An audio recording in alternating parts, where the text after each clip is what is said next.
Há 12 anos, Sebastião participou de uma invasão com integrantes do movimento do Sem Terra na cidade ocidental, município a 48 quilômetros de Brasília, e foi uma das 60 pessoas que ganharam um pequeno lote no projeto de assentamento Cunha. Apesar da ajuda inicial do governo, Sebastião não conseguiu ter sucesso como agricultor. A única produção nos 6 hectares de terra é o feijão de porco, uma leguminosa que serve como adubo. O produto garante uma renda de apenas R$ 1.200 por ano. A terra descuidada e a casa humilde refletem a situação de pobreza de Sebastião. Então não tem água aqui, né? Então já não tem nem jeito de trabalhar direito, né? Fazer uma horta, hortaliça, uma coisa, né? Como é que trabalha com terra sem água, né? Não tem jeito. Sério. Você fica parado pensando como é que vai. Fizeram um poço artesiano lá na beira daquela lagoa grande, lá embaixo, não fizeram aqui para nós onde é seco. Aqui, nossa vizinhança aqui quase tudo sem água. Mário é um pequeno agricultor que, assim como Sebastião, ganhou um lote de 6 hectares. Mas as semelhanças param por aí. Ao contrário de Sebastião, Mário lucra R$ 1.200 por mês com a produção. Ele planta mandioca, feijão, milho, frutas orgânicas e tem planos de expansão. Quer começar a produzir farinha de mandioca e trabalhar com turismo rural. Outra coisa para dar certo é a questão da paciência, porque ela é uma atividade não de curto prazo. Às vezes muitos companheiros, inclusive, têm algum problema porque pensa que é muito imediatista. E não é assim. Na agricultura tem o tempo certo. Uma das atividades da agricultura familiar é a diversidade. Realmente a gente não pode pensar na monocultura e tal. Tem que ter a diversidade, tanto para a segurança alimentar nossa, a autossustentação, como você vender o excedente para você gerar alguma renda, porque sem renda ninguém consegue sobreviver. De acordo com o INCRA, em 40 anos de existência do Instituto, já foram assentadas 1 milhão de famílias em mais de 8 mil projetos de assentamentos.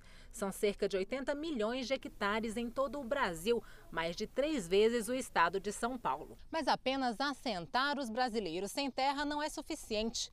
Problemas como a falta de capacitação dos novos proprietários, de tecnologia aplicada nos assentamentos e de investimentos fazem com que 7 entre cada 10 famílias assentadas não consigam gerar renda.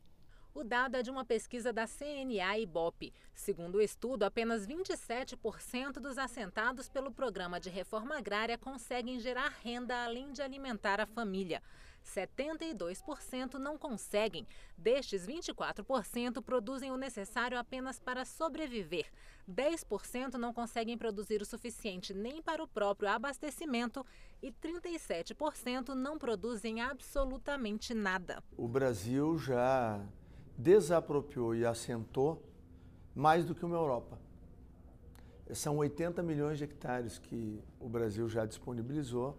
Nós temos 875 mil famílias para 8.310 assentamentos. Destes, 3% apenas estão emancipados. 97% depende ainda da cesta básica do final do mês, dos recursos do orçamento da União, dos estados ou dos municípios. Mas a confiabilidade da pesquisa tem sido questionada. Essa questão da pesquisa que foi feita, ela é ineficiente para nós, porque 9 áreas não demonstram que é a totalidade do Brasil, né? Inclusive com relação à produtividade. Cada região tem seus índices. Nós questionamos muito a pesquisa Ibope-CNA. Nós achamos que ela não tem uma base científica, nós achamos que ela precisa ser discutida, nós não temos essa pesquisa como uma referência, nós não negamos os problemas que nós temos no campo, nós não negamos assentamentos que precisam ser melhorados. O INCRA, Instituto Nacional de Colonização e Reforma Agrária, completou 40 anos agora em outubro. O trabalho do Instituto é fiscalizar e desapropriar a terra improdutiva que não cumpre a função social para promover a reforma agrária. O problema levantado por muitos é que os índices que medem a produtividade da terra são da década de 70. A gente pauta a revisão dos índices, que ele está atrasado há 30 anos, isso está na Constituição, tem que ser revisto. Então não entende por que os ruralistas têm tanto medo dessa revisão. Até porque a gente acha que não causaria tanto impacto. O índice de produtividade, alguém tem índice de produtividade para a indústria brasileira? Não tem. Tem para o varejo brasileiro? Não tem. Tem para o turismo brasileiro? Não tem. Tem para o governo brasileiro? Não tem. Certo? Só tem que ter para o produtor rural? Quer dizer, essa é a grande pergunta. A CONTAG tem uma opinião muito clara a respeito disso. Hoje, os índices de produtividade são parte integrante da legislação brasileira, são processos constitucionais e eles precisam ser revistos. Não se pode comparar, nesse caso, a outras profissões.